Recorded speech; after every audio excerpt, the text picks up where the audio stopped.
సోమనాథుడు అనే రాజు తన రాజ్యంలో ఉన్న పేదల స్థితిగతులను తెలుసుకోవాలనుకున్నాడు. ఏమి చేయాలా అని ఆలోచించి చివరకు మారువేషంలో వెళ్ళి అందరి ఇళ్లను పరిశీలించాలని నిర్ణయించుకున్నాడు. ఒకరోజు సోమనాథుడు రాత్రివేళ మారువేషంలో ఒక్కొక్క రోజు ఒక్కొక్క పేదవాడి ఇంటికి వెళ్ళి ఆ ఇంటిలో భోజనం చేసి వారి పరిస్థితులను తెలుసుకుని మరుసటి రోజు వారికి రహస్యంగా కొంత డబ్బు పంపించేవాడు. ఈ విషయం అంతా రహస్యంగా ఉంచాలని రాజు ఆజ్ఞాపించడంతో బయట ఎవరికి ఈ విషయం తెలిసేది కాదు.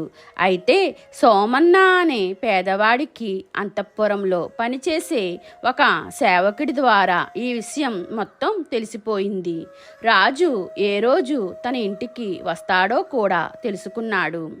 పచ్చడి మెతుకులతో అన్నం పెట్టే వాళ్ళకి రాజు డబ్బు ఇస్తుంటే తను మంచి విందు భోజనం పెడితే రాజుగారు తనకు ఎక్కువ డబ్బులు ఇస్తాడని ఆశపడ్డాడు.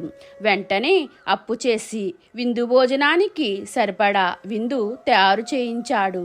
మారువేషంలో ఉన్న రాజుగారు ఇంటికి రాగానే భోజనం వడ్డించాడు. ఆ విందు భోజనాన్ని చూసి రాజుగారు ఆశ్చర్యపోయాడు. ఇతను పైకి కనిపించేంత పేదవాడేమీ కాదు, చాలా ధనం దాచిపెట్టుకుని ఉంటాడు అని భావించాడు. తెల్లవారిన తర్వాత ఆ కోశాధికారికి చెప్పి సోమన్నకు ఎక్కువ పన్ను విధించాడు. సోమన్న లబోదిబోమని మొత్తుకున్నాడు. మీకు ఇలాంటి కథలు కావాలంటే లైక్ చేయండి, షేర్ చేయండి, కామెంట్ చేయండి. నా ఛానల్ని సబ్స్క్రైబ్ చేసుకోండి.